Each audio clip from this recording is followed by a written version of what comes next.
Welcome back to the Personal Experience Podcast. My name is Jules Scott, and this week's episode of the show is talking to, as he put it to me, a gay boy who grew up in the military and then got into esports. My guest today is esports commentator Chris Boopasaurus Lessard. Boop! It's so good to talk to you. It's so good to be here, Jules. You know, if working with you is the excuse for us to hang out, then I will continue to make this excuse as much as possible. I mean, we get to work together peripherally. Yeah, we're latent coworkers. Yeah, we have the similar lines, but it has actually been a really long time since you and I have done any work together. And is this our first podcast? I think it is. I think it is. We did a little thing for the anniversary event not too long ago. And then now is kind of the premiere. The premiere of the Jules and Boop Hour. Yes. It kind of rolls off the tongue, doesn't it? Oh, for sure. Anything involving us two, that's an A+ in my book. I am so happy to have you here today. And just to kind of give a little backstory about how this all came together, Boop and I were talking about some things related to work, and he sent me a reply to the question that I had, and told me that he was listening to the show and said, if you ever need a gay boy who grew up in the military and got into esports, I'm your guy. And I was like, yes, please, because I have a feeling you have a bazillion stories to tell. So let's start. Let's get into it. So, like, if people don't know you, haven't met you before, let's start with who you are, where you live, and what you do. All right, so I am, like you said, Chris Boopasaurus Lessard. You can call me Boop, you can call me Chris, I don't really care. And I am currently an esports commentator for both Overwatch and Teamfight Tactics, and that's how we both know each other, is that Teamfight Tactics part of life. I got into both of those things really randomly. I'm sure we'll get to that. How I got my start in esports and stuff a little bit later, but I'm currently in Boulder, Colorado, living with my wonderful husband and two dogs here in the quarantine. You know, marriage in quarantine has its own fair share of special stories as well. You know, 9 out of 10 times good. And then, and so I think that covers it. That's awesome. So I kind of just start from the beginning of life. So you said in the military. Is that your family? Is that you? Yeah. So my dad was a command sergeant major in the Army. So he was a 20-year veteran, fought in Desert Storm.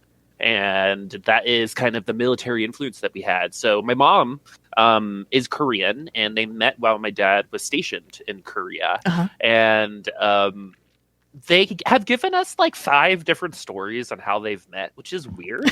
But like, I don't know why it's not consistent. Like, what a weird thing to not have. Anyway, but the best story is that, which I think is actually the truest because it's the most negatively looking on my father, is that he got into a fight at the bar and my mom stopped the fight. And that's how they met. And then to repay her, because he was a soldier at the time, and a lot of the soldiers taught English to a lot of the Koreans on the base, that he'd offer to have her in his English class. And that was the beginning of love. And it's funny because my mom, self-admittedly, still struggles with English 20 years later. So my dad must have been a great English teacher, my friend.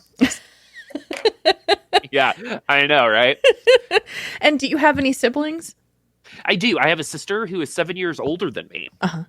So I technically, you know, my parents were like, we're going to have 2 kids. That's it. No matter what. Bang, bang.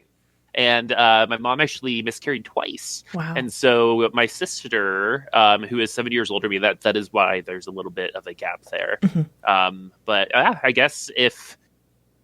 That goes to the show. Like, I always think about stuff like that, right? I remember hearing a thing like the chances of us just existing, right, are so low. Yeah. Like, just even stories like that, you just wonder what if, right?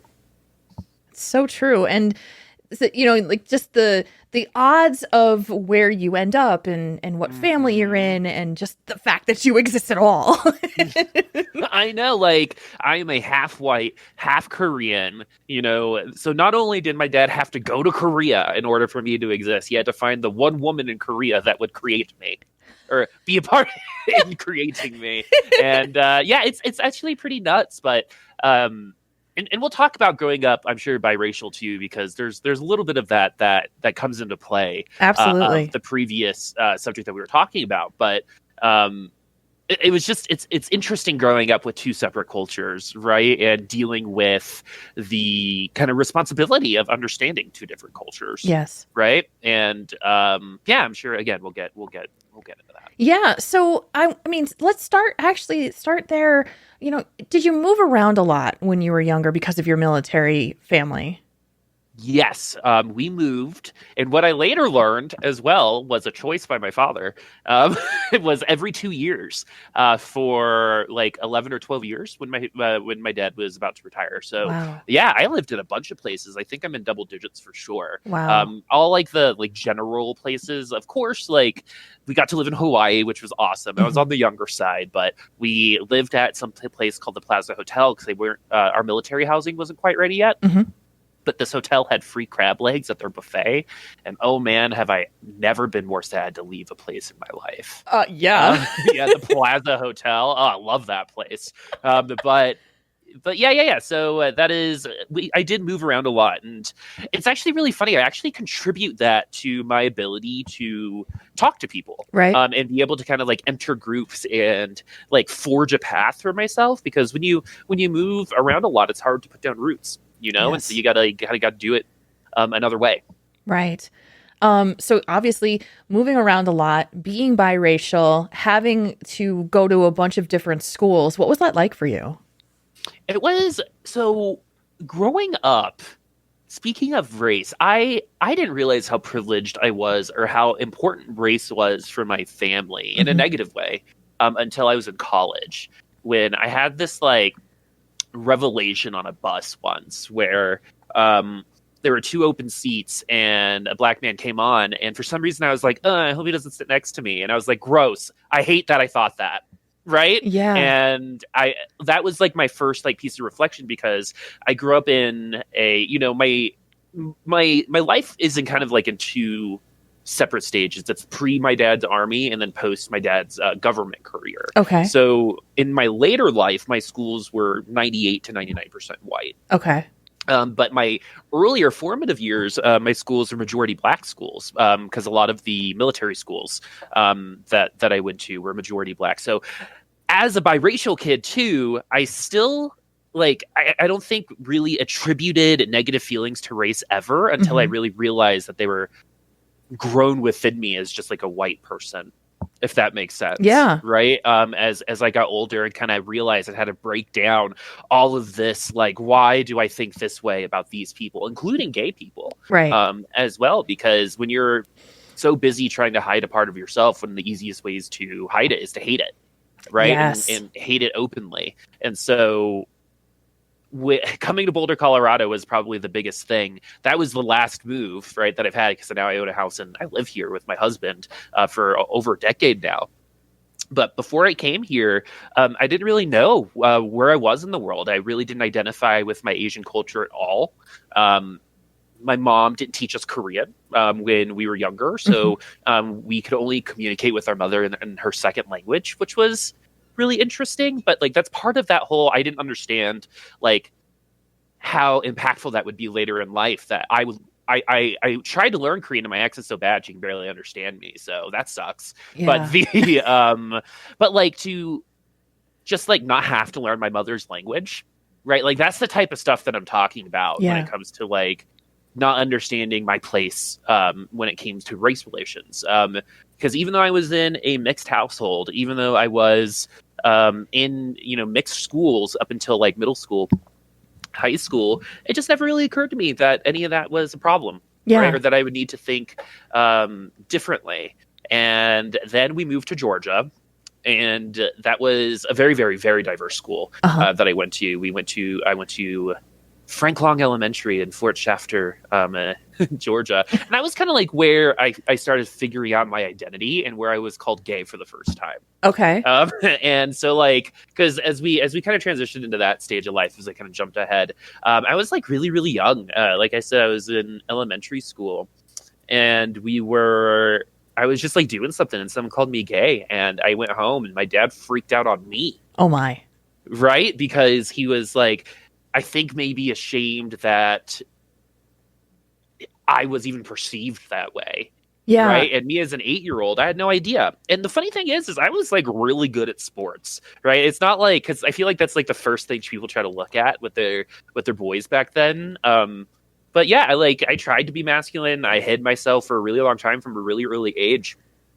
And it was a very not supportive household when it came to other opinions. Very religious. We were Southern Baptists when we were in Georgia, right?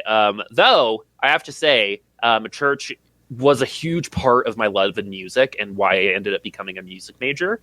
But anyway, so I was Southern Baptist. My dad was in the military, where masculinity is like so valued, right? It's kind of like where your worth can be placed to some people.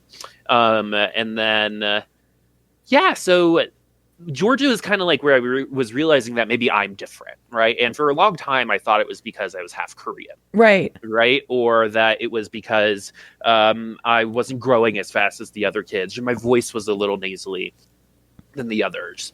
And so Georgia was like a really, really rough time. I had one really good friend, James. I don't know what happened to him. If you're out there, James, hope you're doing good. But other than that, I had like no friends, no nothing, and was very isolated and was bullied very, very, very heavily. And I kind of just started moving within myself. And it's so funny because my career now is about talking. And I literally just said one of my best skills is I can go into any group and talk, right? But back then, I did the complete opposite. I was like really shy. I was hiding myself. And then I finally got to high school in Northern Virginia, which is a much more accepting place than Southern Georgia, right? And I was finally surrounded, even though the diversity was super low, I was surrounded by gay kids that were open and out for like I had never seen that before. And what age were you then? I was probably, so when I went to South County as a sophomore, so 15. Yeah. So at that point, you knew what gay was. You understood it. Yes, for sure. And I used to say awful things about gay people back then. Yeah. Awful things like, oh, they're only talking like that, well, with an effeminate voice because, that's an act, right? Like, they just want to be a woman, so they want to sound like one. Like, stuff like that, like that I hear other people say, like those words came out of my mouth. And I think that the reason why I've talked about, the bus story too, is I want people to like really understand that throughout my life, I have always been, I felt really open and really honest about things. But until I actually looked inward and saw all the things that I was lucky to have and like looking at other people and being like, you know what, this is, effed up, right? Like we aren't equal. And I don't know if I'd ever get to that point if I wasn't gay, right? If I didn't feel, unwelcome in my own home or unwelcome for something that I couldn't change. You know what I mean? So I think I developed a lot of empathy and the ability to kind of look in and see to myself, okay, this is wrong and I need to change this. And, and I feel like I've walked the walk ever since then, which is really awesome. Yeah. I mean, do you feel like when you see other people who are openly hating on people who are different or other, so that could be gay, that could be race, that could be anything that's just other. Do you have that same sense of like, maybe they're just burying that like I felt? I definitely, I kind of go through like a 3-step process when it comes to dealing with people who point out the other is kind of how I like to say it. Right. It's really important for me to understand the why, right? In casting too, our job is to tell you the why, right? But it transitions over to life, right? It's why would someone say this, right? You go through the whole, okay, like these are the 5 most common things, right? And I've noticed that acknowledging, this is a technique I learned. It's called ask, acknowledge, adapt. Ask a question, acknowledge your response. Acknowledge their response and adapt yours to theirs, which helps in debate. And so when you go through that process with someone who thinks differently than you, the act of just talking to them usually reveals where a lot of these feelings come from, Mm-hmm. right? And I am someone who will confront, right? I'm known throughout my friend groups and stuff like that on the person, like I'm that person who's like, when someone's like, oh, that's gay, and I'm like, what's wrong with that? Right. And it's so funny because even in my tone of voice there, I say that like I'm ashamed, but like there's nothing wrong with that. Yeah. But to get back on subject there, when I do confront people who are the other, I try to just do it with facts. I just try to, and I try to empathize and say, I used to think this way. I was you, right? And whether you're gay or not, right? I can't assume. I was there. I know how you think. I know the mental behind it. And if I can change, and later on, if my dad can change, right?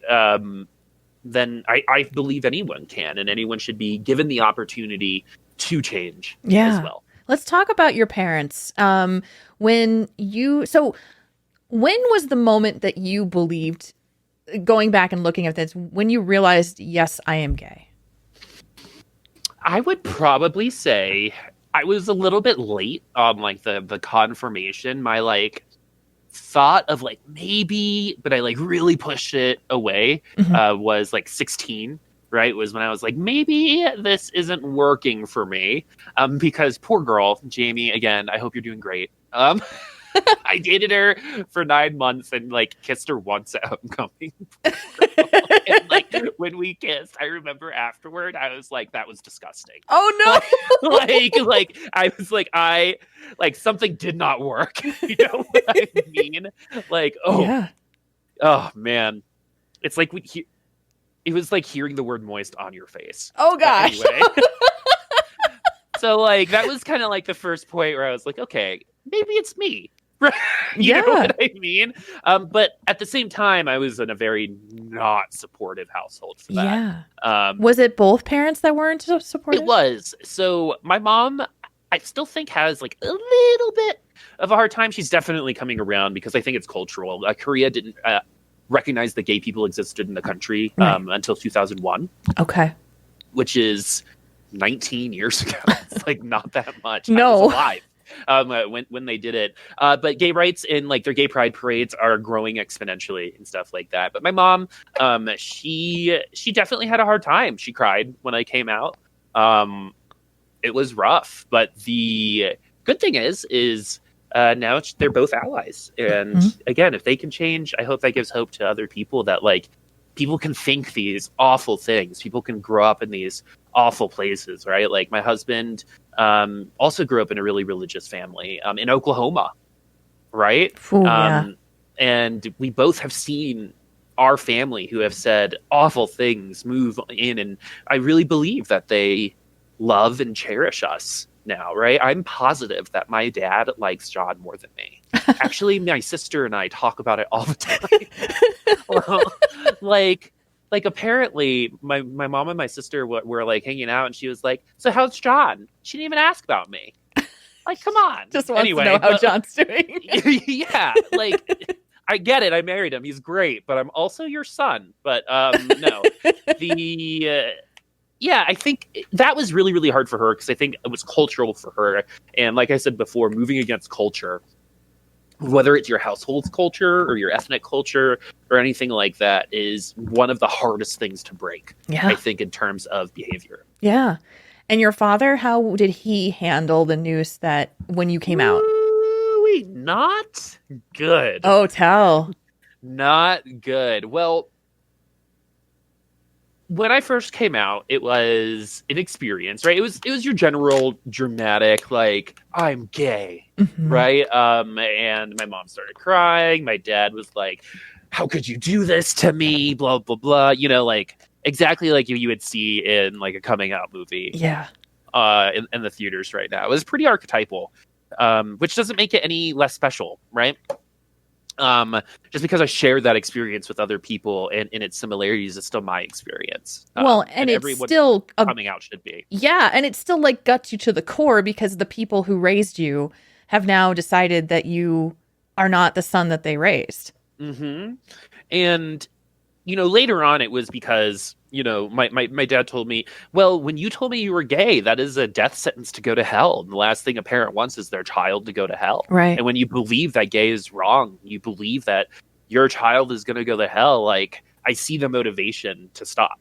Right. Mm-hmm. And I think that motivation, that's still not that great of an excuse, but I see, again, this is what I was talking about before. I like see where that thought process comes from. Mm-hmm. And the fact that my dad went from a place where, I was kicked out of the house, I was cut off when I officially came out at 19. Like I was cut off. They didn't talk to me. And then finally I was just like, you know what? You guys are a negative influence on me at all times at this point. Like every time we talk, we fight. And I'm just trying to be me, right? And at this point, I voted. I can't believe I'm saying this out loud for the first time ever. Are you ready for this? I'm ready. I voted for John McCain in 2008. Oh my gosh. And that was the last time I think my dad and I agreed on anything political in my life. So that was 18 at the time. First ever election I voted in. And after that, I kind of just like had, friends from different cultures. I experienced different cultures. I attacked my privilege, and I still do, Mm-hmm. right? With all of the recent happenings, right? Like, I think it's so important for all of us to confront our culture of privilege as white people, Yes. right? So the biggest, I think, hardship for me was understanding that for that period of time, the choice I was making by saying, don't talk to me, was kind of like a finality type of choice, right? Like I was making a choice and there didn't feel like there was any going back, right? It was until we got to the point where it was like, okay, I think the healthiest thing for me to do is just to do no contact. Yes. At this point. And I'm really, really happy here in Colorado. And the only time I ever feel awful about myself is when I talk to my parents, Mm-hmm. right? And so, of course, this is like a 19-year-old kid thinking these things, but I'm glad I did because I stopped talking to them for 2 years. And 2 years later, my dad calls me up and is like, "You still gay?" Oh. I was like, "Okay."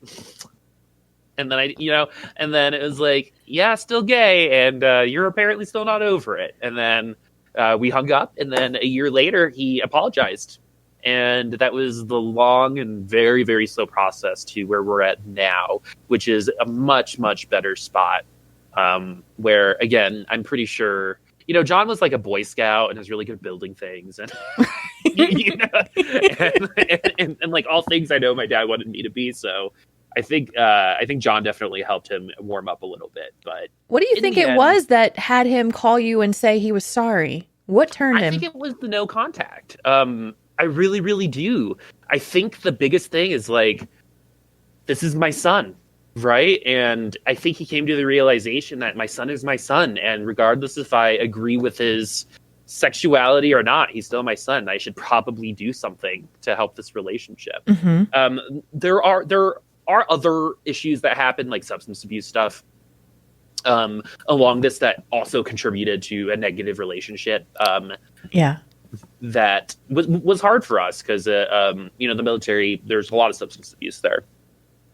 But I think like the biggest thing was just finally seeing that I was just like everybody else, right? I was getting my own jobs. I was a preschool teacher at that point, Mm-hmm. right? Post-college. I, had friends. I had rent. I was financially independent. Like I got to the point where I didn't need him anymore, if that makes sense. Money was such a controlling aspect of our relationship. Once we cut that out and I was just my own person and I didn't need to depend on anybody, I kind of like emancipated myself. Yes. I think my dad kind of realized that, okay, maybe he's just a person, right? And he went to a PFLAG meeting, which is a group for parents of gay kids. Mm-hmm. And I think there he finally realized, okay, maybe things are a little different. And then finally I got him he was like, "So when did you know you were gay?" And I could tell he was like really trying to like understand like where I was coming from. And I knew that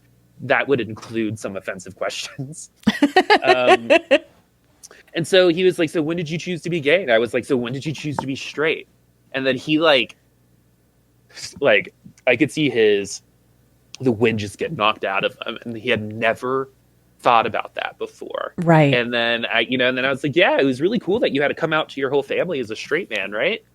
And I think that was like the first time where he felt like it was an inequality thing, right, and not a choice. And that was truly probably the day that things started getting better. Yeah, it sounds like you just nailed it and hit where the belief system lived, and chose it. So. Yeah, because I've seen this in my own family, where my grandmother. So I have a cousin who is transgender, female to male, and my grandmother was super religious, but not like she was very, very devout in her religion. And like to the point where when my mom and my dad got married, my dad is a Jewish man and my mom, Catholic, and my grandmother, Catholic. They didn't want my mother and my father to marry and forbid it, and they did it anyway. So that was a level of like, we don't like anybody outside of our culture, let alone anyone outside of of anything related to a man and a woman must marry each other. And when my cousin came out as trans, I sat with my grandmother and I asked her how she felt about it. And she said, honey, he is my grandson. And she paused for a moment, almost said granddaughter, but she said, he is my grandson and I love him.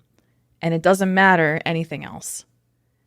And I just sat there with my mouth open. She was 85 at the time, I think. And I was just like, I am floored. I can't, because seeing that happen and seeing the transformation of what came up before I was even born to now, it was just incredible. And I don't know what changed her, except for the fact that she went with love. It's pretty cool. I think so. Everyone is capable, unless you're like an actual sociopath, right? That's like a medical condition. Yeah. Like everyone is capable of empathy, in my opinion, right? And as hard as it is sometimes to be empathetic to something you don't believe in, I think it's really important to see why someone believes in something. Right. Right. A lot of my like political discourse online recently has just been a lot of questions, right? Like, hey, I would love some sources, or can you provide some feedback, or can you do this, or according to this resource, like it says this, do you have anything to say about it, right? And keeping it really to the facts and straight to the point and as clear as possible, because the thing is both parties will and both parties will move that into a personal attack, right? But if we're focused on the task at hand, which we have a lot of tasks at hand out there, friends, right now in the political environment. Yes. I think we got to understand and complete those tasks first. We can't. So something that I learned in college that I use a lot right now is called the hierarchy of information, right? It's shaped like a pyramid. And I think so many people start with the tip of that pyramid. They want to go to the top and just be done with it, right? Oh, I asked you a question, I should be done, right? But no one builds the base, right? I think it's required in order for people to effectively solve problems, to build a base of knowledge, that hierarchy of knowledge, so we can all get to the point together. And that's kind of my goal in how I work, both in EloHel and in esports, where I work with a lot of talent and mentor them, as well as in my own life, right? I got to build that base of knowledge, so when that knowledge is confronted, I'm able to make informed opinions, right? And I think that's the struggle that most people have in this day and age. Like, I haven't really remembered it to be this way before, where that base of knowledge is based on complete falsehoods and non-facts, and that there is no option to try and seek the truth because it is actually manufactured facts that is becoming believed. It's scary stuff, right? It's and terrifying. The advent of technology becomes even scarier. You don't know what's real or what's not anymore. And this is actually due to some reflecting. So I have realized, and I'm coming across as kind of pretentious here, but I had realized that in throughout this presidency, right, that I have not really had a hard time seeing through fake articles. right? Or information that isn't from a primary source, right? And I don't think that's because of who I am or where I live. I think it's because we were taught how to find that in school when I was going to school in DC. Right. And so like when I do end up going to, going back to when I was going to school in Virginia and I was around gay people, blah, blah, blah. One of the big things, it was a big political school. Colin Powell gave my commencement address, right? Like it was a very politically charged school.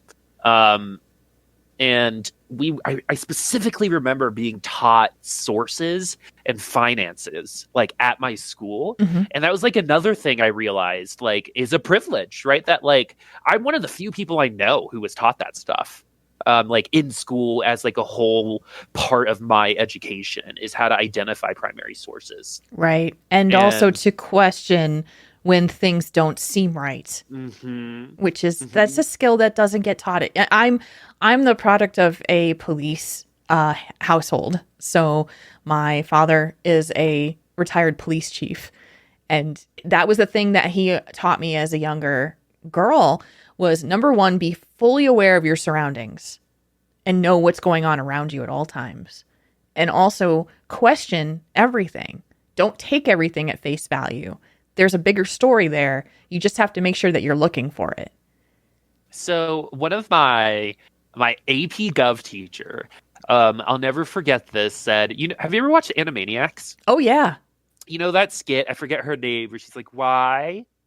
Oh, why? Dot? Was it Dot's stuff? Yeah, yes. Yeah, I think it was Dot. And he was like, Dot's probably the most informed voter in all of Animaniacs. And I was like, oh my God. Like 10 years later, I say to kids now, I go, hey, in like 10 years, you're going to look back on this moment and go, oh. Yeah. That's what you meant. I get it now. And that was one of those moments like not too long ago. And that was like such a good way for him just to say, just ask why. Right? People have such a hard time explaining why. And when you're confronted with your beliefs, you have to say out loud what you believe and feel. And everyone is going to be, the judge and jury around you. Yeah. People will take different approaches towards that. It's very, very interesting. Yeah. And in terms of modern discourse. It's difficult to actually do that in society, I think, because nobody likes to be questioned. And it becomes a defensiveness to explain why you feel that way. And I navigate that all the time where it's like, tell me more about that. Try to help me understand that because I don't get that. I don't understand where you're coming from. And it's tough. It is because, we're raised to be so polite. I actually very much admire you in the ability to question people without pause because I don't have that ability. I will pause really fast. You've personally experienced my questioning about these things. Yes. So, you're making an informed opinion. I appreciate that. Yeah, no, but I admire that because, especially for women specifically, you are taught to not be confrontational. You're taught to defer. You're taught to not make waves. And that whole line of questioning can really be thought of as all the opposite of that, It's like, yeah, I mean, it's like you're told to be a certain role. Yeah. Right? And when you don't match that, same thing with gay men at times, right? Like when people are like, are you the boy or guy, the boy or girl in the marriage? It's like, well, okay. Let's break that down. Yeah, let's break this down. Why do you believe there has to be a girl or boy? Right? And so I feel it. One of my biggest things about advocacy is that you're going to lose more often than you win. And that's just what advocacy is about. I think that's actually more important to understand now because the victories that advocates do end up gaining are so much more impactful than the 20 losses that it takes to get there. Yeah. Right? For example, with gay marriage, right? There are so many people who worked their lives to make that happen. And unfortunately, they weren't alive to see it get signed into law. Right? But that movement wasn't started by, a person like, we're going to get this going. It was started by, Stonewall. It was started by individuals coming together for a cause, right? And they lost so many times, but throughout every one of those losses, they just got stronger and stronger. And that's kind of how I want to model my advocacy, because, there have been times where, I go in there and people are like, Chris, go in there. We know you'll say something. Right. And I go in there and I get just like thrown to the dogs, right? Because sometimes that's what advocacy is about, is for you to go out there and just risk it. Right. Yeah. And put yourself out there. And you will lose 90% of the time. And it's tough to keep going and going. But I think when it comes to esports and identifying voices that need to be heard, that haven't been given that opportunity just yet, is huge for me. Yeah. Yeah.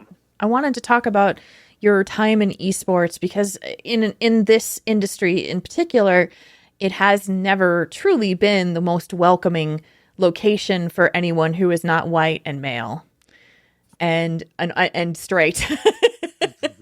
So I wanted to talk about your experiences coming up in esports and some of the challenges that you've experienced being half Asian and being gay.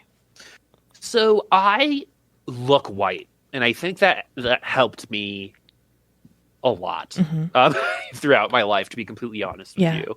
I just didn't have to deal with a lot of that, looking different thing, right? Like I'll take off my glasses and be like, I look more Asian now, blah, blah, blah. Like I'd have to like prove to people that I was Asian. But what is really interesting about the gay thing, and I might be in the minority here, but I was doing some reflecting on this just last month. And it's so funny because literally no one I've ever worked with has ever had a hard time with it or has ever judged me for it. Right. But I do think it has come into play a couple times in some negative ways that I think were more on the nuancy type thing than like straight up homophobia, if that makes sense to you. Number one, I was told by a couple people that my voice is too gay to be a broadcaster, just full stop. Like I would never be a successful broadcaster because I sounded too effeminate, as they said. Was that someone in the industry, or was that the fans kind of making comments in Twitch chat? It was both. Okay. So I was getting it from all aspects, and it's actually really funny because in the esports industry too, I feel like non-masculine men and women get pushed into the hosting role a lot, right? That it's like, well, they don't fit this archetype of the straight male caster, so let's just have them host for our diversity hire, right? Like that is kind of how it felt. I don't know if that's true, but again, I think that's part of that like nuancy thing is why were they pushing me to be a host? If my voice was too gay to be a caster, why isn't it too gay to be a host? Yeah. Right. Like that's something that I never really thought about until a month ago. Right. And like, that goes to show again that like how accepting we are of that type of like that privilege coming from the other way. Right. That I just accepted that. Okay, I guess I have to be a host. Right? Like because that's the only place that'll let me in. Exactly. And so like I wasn't at a point in my life where I felt like I could challenge anyone, because those were industry professionals, like very respected industry professionals. Like, because it's different to say, okay, you're speaking unhealthily. If you speak through your nose, you're going to get vocal nodes, blah, blah, blah. Right? Because that's a thing. I want to be able to cast for 20 years. I have to do it healthily. Right? But to also be told most of the people buying product and games are straight males, and you don't really represent that, right? That's said in such a mathematical way that you just accept it, right? But I think that erases all the people like me, exactly, who are listening and who are looking through it. Like, because this is the thing, I actually understand where that person was coming from, right? Like, but what I hope that they don't understand eventually is that where they're coming from is pretty naive to think that way, right? That would matter as much as it did. So that was probably like the first challenge, was just the varying opinions that I in my package, right? I myself just couldn't be a caster. Mm-hmm. And then what's really awesome is I ended up becoming a caster anyway. And I got pretty good success in the Overwatch world casting contenders. They flew me out to Burbank.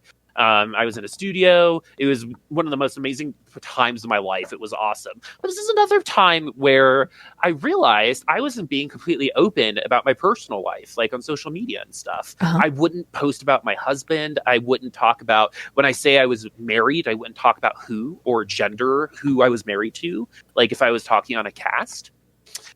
Just recently, actually, on a cast, I mentioned that I was married to a man, and someone called me a fag in chat. Oh, and so, like, that's the type of stuff that like still happens, even though I just casually said I was married to a man. 4 years ago, I probably would have cried, right? But now it's like, why am I going to listen to people who don't even have all of their adult teeth yet? Right? yes. And so like it doesn't matter as much anymore, but that took a lot of time for me, and that's part of like what I want my mentoring to be, is like, I know when you don't have the skills to filter through all of that negative and see the things that matter, that it sucks. Mm-hmm. And I hid a lot of myself and a lot of my personality, and I think that's part of the reason why I ended up getting let go from Blizzard. In the end, I think, yeah, you could talk about it with my casting, but I think what really came about is I didn't ever identify who I was. I was trying to be this archetypal caster that I don't think I'm ever going to be. Yeah. Right? Yeah. And so after I got dropped, I was like, you know what? Screw it.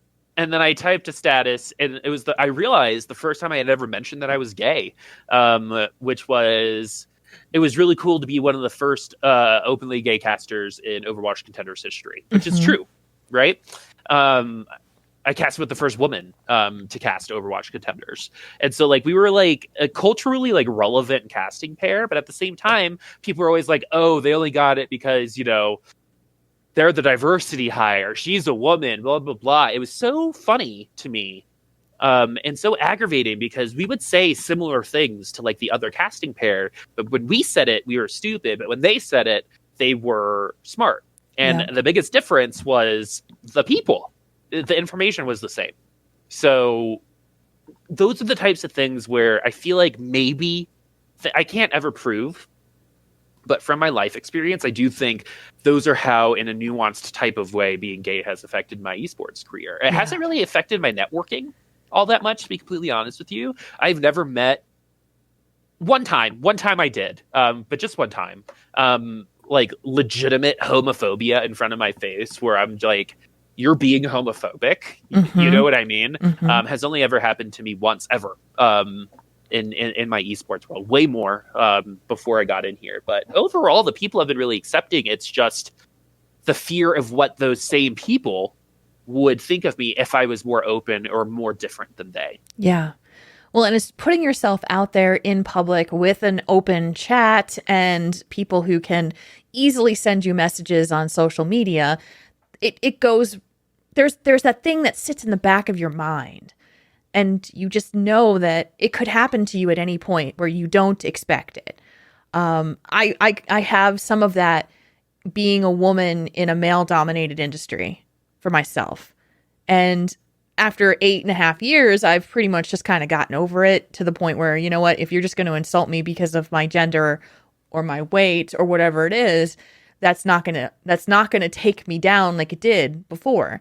But we have to build that skin to get that point. And so many people can't get to that point because they just can't, like, it's a trial by fire. Like, you know it, you've been through it. Like, you either have to weather it and learn how to deal with it, or you are out, because you won't be able to mentally handle it. What do you think needs to change now for people who are coming up in the scene after you and I to make it so that fire doesn't exist anymore? This is a question I think about a lot, because my current job is mentoring. And I think it's so cool that this half Asian gay man, right? This person who isn't really representative of the esports industry is actually mentoring these people. Like, that's pretty awesome. But the second thing is I think that mentorship is in an odd spot right now. And this is why. I have had many experiences. I have an education degree, right? Like, even though that was a while ago, I understand how to teach and how people learn, right? And the science behind it, the pedagogy, if you will. And in my experience, a lot of the mentoring that I've seen from other industry professionals is from such an uninformed place of either, oh, this is what you're doing bad and blah, blah, blah, or not giving any negative feedback. Like, I think it's like the people live on the poles without actually understanding how to help someone. Yeah. It feels like certain people are, quote unquote mentoring, but are doing it just to make them feel better. It's like, I learned a term recently, performative empathy, right? Acting like you feel bad, like for yourself, not really for the other person. Yeah. Right. And 9 times out of 10, that person isn't who I'm talking to, but I have come across those people. And unfortunately, some of those people have large followings and a voice in the community. Yeah. And this is the thing that I like to say is there are more of us, right? Like that's the thing in terms of numbers and the people that I know, especially in my circle in 2 different esports, right? Like, there are more people like us out there. You give a megaphone to a voice, it's going to get heard. And so it's one of 2 things. I'm here and I want to change the game, right? Like I'm okay with being, slaughtered in front of a bunch of people, right? Because I've gone through it. I've been in front. I've been called awful things, been told to kill myself, through Twitch chat, blah, blah, blah, all the stereotypical stuff.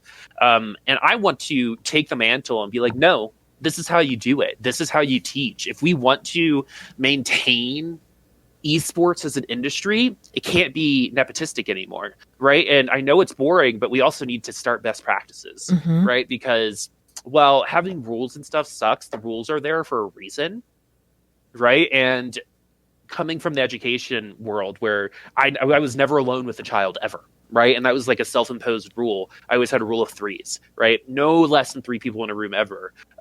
Just as a best practice for working with children, right? As a man working with children. That's a bunch of stereotypes. That's a whole other podcast. Yeah, I was going to say, like, does a woman have to do that as a woman working with children? Absolutely not. No, only me. But I kind of use that as an example of that's not something I think was fair. But for that time period, of where I was in that part of that preschool, that's all that they were ready for, right? They wouldn't allow me to change diapers or anything like that at first. That all changed as I started working there and everyone started to know me. But it's still weird for people to hear that I was a preschool teacher. Yeah. But and I think that I want to change. Like, I want to help take down those negative voices. That's what I'm here for, right? But at the same time, I also want to show people that I support those who might not have a strong enough voice right now or the capability of doing something right now. And I need to walk the walk. I can't say these things and then not back it up. That's why when I see something political, I post it. That's why I always talk about my support, right? Because I want people to show that while there are some negative Nancys out there, this is a nice, very, very, very nice way of saying it, there are other people like me and you out there too. Yeah. And eventually, I really do think those other people are going to age out and get overwhelmed by the new standards, which I think if we win this next election, if Biden wins that next election, I think we can get to. Yeah. Right? Because I see it. I see the possibility there. And honestly, it's like 2 or 3 bad eggs. And even some people who think are bad eggs are actually some of my biggest supporters, and are like playing characters. But even then, if you don't know that they're playing a character, right, then does that matter? Like, if they make you feel this way and they're like, oh, I'm just playing a character, is that your fault? That's the type of stuff that I like discussing because I don't think it is. But so that's number one, is to do what I can myself and change what I have in control, which is get casters paid what they deserve, which is number one for me. number two is to advocate for these casters. There are some casters out there who have 60 followers who are better than some casters with 10,000 followers. Yeah. Right. And they should get a chance. And providing opportunity. And providing opportunity to people I don't know, especially in this industry, is also really important to me. Mm-hmm. Because I've gotten jobs based on people who I know, right? It is very networky. And everyone will tell you that about esports, right? But I want it to be fair. And again, I want to live that. I want to walk that walk there. Yeah. And then again, the second one is, unfortunately, I think it's a little bit of a waiting game. It's not going to happen right now. But if we all hold ourselves to the standard and hold other people to that standard, then slowly but surely, I think time will change it. But I'm getting a little impatient. So I'm doing what I can to call out injustice where I see it. Yeah. Here's a funny story. So there was an Overwatch team that signed up for a tournament that actually had racial epithets shown throughout their Twitter. And my husband at the time was, trying to be nice. And he was like, well, I guess it's good to know that between me and social justice, you'll choose social justice. And I was like, damn right I will. That's because I want to give back. I have experienced the wrongs of the industry. I have experienced how awful it can be, but I've also experienced how amazing it is. Yeah. And more people should experience that. We shouldn't be keeping people from those things, right? Esports is also an industry where your friends are your competitors. Yes. Right? And that's, I think, one of the most unique parts of this industry. And just understanding that, I think, is really important, because you are going to lose a job to your best friend. Mm-hmm. Like, that's going to happen. You might get a job and your other friend might not, right? Or you might get a bigger gig and might have to say goodbye to your co-caster. Yeah. Right? Like, just kind of understanding that those things are happening and valuing everyone's input. That's really important, though. If I can ask anyone right now listening, if you watch esports and you're someone who says, oh, Boop's really good, but who is this girl caster? You know what? Screw you. That girl caster has a name, right? And you could figure it out. That's the thing that, like, really pisses me off right now. And the one thing that I hope, this is the one thing that I think would really indicate that things have changed the most, is that it would not be the girl caster. It would be the other caster. Right? Or that a celebrity comes out gay and it doesn't hit national news. Mm-hmm. And that it's not something that we make the biggest stink over, to say that person who is other is being pointed out as other. And so those are the things that I think you'll see when things have truly started to shift, is that it's not when a female caster shows up on screen that the chat doesn't scream grill, and that they're just or that caster is not held to a different standard because of her gender. Mm-hmm. And go ahead. It's very intriguing. So we're doing, I selected the talent for Overwatch Contenders China this year. Uh-huh. And we had a broadcast with no girl casters, right? No flame whatsoever, right? And we have another pair with a female color caster. And all of a sudden, we had to ban a bunch of people. And there is one thing, because it wasn't the skill, right? She is incredibly talented. And that's the thing that just, like, it makes me so mad, because then that person, she comes up to me and is like, oh, the chat didn't like me and blah, blah, blah. And it's like, you know what I mean? Yes. Like, that's exactly what's keeping women from this industry. Is it was literally only 3 people, right? But it doesn't matter when you read those things, when someone's like, ooh, what's your number, right? When you're looked at as a piece of meat rather than someone with actual skill and knowledge, right? That someone just looks at you as a lesser being is so fucked. It is. My French, right? And you can say whatever you want. any time there's a female caster, because I used to cast with the female caster. Again, the first one ever for Overwatch Contenders. And she would get some awful stuff. Yeah. Awful stuff. Yeah. Sent her way. And I didn't. You know what I mean? Like, yeah. And that was just like another one of those things where it's like, I looked around, you do the shifty eyes, you're like, you know what? This is goddamn fucked up. Yes, it is. I I need to do something. I'm benefiting from privilege right now, right? And it's I try to continue to have those moments in my life to be able to shift the eye and be like, you know what, that's effed. Yeah. Let's Yes. talk about that. Yes. You know. So my last question to you is going to be allowing you to use your advocacy for good to help anyone who is listening to this who aspires to be a caster who does not fit the mold. What is the advice that you would give to them to work their way through as you have? My number one thing, I'm going to give you two. So one of the biggest pieces of advice I've ever given and received in my life is be a filter, not a sponge when it comes to feedback. I think I'm amazing. Jules, I think you probably think you're amazing because you are. So like, no, but thank you. I think all feedback is biased just in general. Yeah. And so when I give someone feedback, don't ever look at me like I'm God. Right? Like, I'm not the end all be all. Like, I'm part of the discussion on what esports can or what I believe it should be. And if you want to go on that journey with me and you agree with me, let's take this paddle boat together. It's going to be fun. Right? But if not, let's talk about it. Mm-hmm. And the reason why I say it is because a lot of women, a lot of non-traditional voices, as I like to say, are going to be told, just like me, you don't have the voice for broadcast. Mm-hmm. Right? But hey, you know what?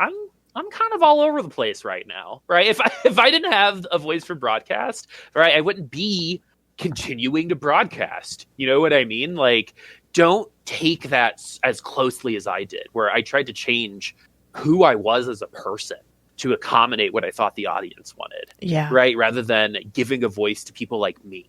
And the other one is be yourself. Don't be an image of what you think you're supposed to be. Casting is a world where what you're different at is going to be what gets you hired, mm-hmm. right? There are a lot of carbon copy casters out there. When I'm hiring you for talent, I want to hire you because you're offering me something I don't already have, yep. right? Whether that be a cool perspective on the game, whether you're like a mechanical or a macro kind of color commentator, and how you portray that information. Are you a heel? Are you like, those are all things that come a little bit later. But number one, so many people come to me trying to sound like somebody, trying to like, oh, I want to be like Doa. I want to be like this. I was like, okay, you can be influenced by these people, but you're you, and you should never lose you. And I think a lot of people lose themselves yes. in this industry. Yes. And I've almost done it a couple times. It's really, really easy to. It can also be a very predatory industry, just like in general, mm-hmm. not in terms of like sex, just like in business practice, right? Any newer industry that's not very tangible, right? My last industry, which was themed entertainment, was kind of the same way. You don't want to get Silicon Valley like pitch something and then they'll just take your pitch and make their own, right? Like that's a business thing that happens, and it's tough. But we all have to understand too that almost everybody is younger than me, and I'm 30, right? In this world, and we're giving people who are 22, 23 the responsibility of what we thought a 45-year-old CEO should have. Right? In terms of life experience. We're expecting decisions, we're expecting performance out of people who might not have learned how to be that person yet. Right? So they have to figure it out themselves. And that's part of why I'm here. I want that guidance to be there to say, you know what, this part of you is awesome. Right? Don't ever lose this part of you. Mm-hmm. Right? And that's part advocacy, in a sense of, I want to be that other voice, the voice that's going to be like, all right, these are your strengths. Let's build on your strengths and get you to where you need to be. Because my goal isn't to place everyone in OWL, to be completely honest with you, or everybody mm-hmm. for Worlds and TFT, right? My goal is to make you happy with your performance, whatever that looks like. If for you, that's making a professional league, right? Then that's you.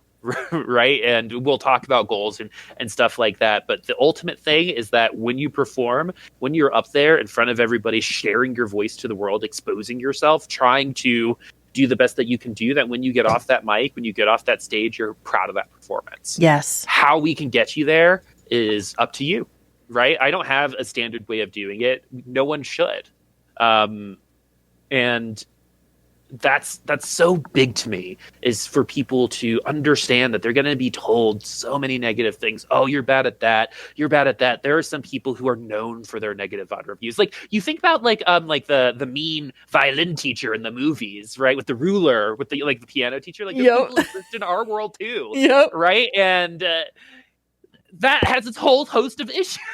You know what I mean? And so, like, again, be a filter, not a sponge. I think you'll understand. Most people understand what works for them, right? And it's up to your mentor to call you out when they need to, because it's not going to be all sugar and butterflies, right? There are going to be times when I'm like, hey, man, that tweet was over the line. Delete that right now. Yeah. Right. But again, I never got anyone to tell me that. And I'm really happy that I can do that. I've had a couple proud pop-up moments recently when it comes to this, but man, I just hope one day, a caster who happens to be non-traditional can go up there and it's not the first thing people say about them. Yeah, because then you know that the world has finally started to change. And that's the dream, right? It's just, and like when we podcast, when we commentate, when we make content, we hope that the impact that we make is something that people take with them in a positive way. And so that's why we keep fighting, right? We keep doing this every day or every week or every month and keep going forward. And I love those pieces of advice. Thank you so much for that, for your honesty, for your stories, and for just showing us who you are, because who you are is amazing. So, aw, thank you. And so I just wanted you to tell people where they can find you and shower you with love. If you want to find me on Twitter, it is at Boopasaurus Rex. On Twitch, it's twitch.tv/Boopasaurus1. I am the original Boopasaurus. I just don't know my security question. Oh, no. So I had to make another account. We're working on that. We're working on it. That's going to be your project coming up. Yeah, and then OnlyFans. I'm just kidding. And then that's it. So Boopasaurus 1 on Twitch, and then it's so stupid that there's a 1 there, and I'm Boopasaurus. And then at Boopasaurus Rex on Twitter. You can also find me every Thursday on Fight Night Rising for Wisdom Gaming. For their TFT, and I do a lot of other Overwatch streams and stuff like that. I'm kind of like a variety caster, because I like to call myself. So, that's where you can find me. It was a true pleasure. Thank you so much for joining me tonight. No, thank you for the invite. That's fun. I think conversations like that are hard to have, but if we're able to have them here, hopefully that inspires other people to have them other places, and that's all we can ask for, right? Absolutely. We'll see you next time. And that'll do it for another episode of the Personal Experience Podcast. If you would like to nominate or suggest a guest or suggest a topic that you'd like me to cover, you can reach me and the show in a few ways.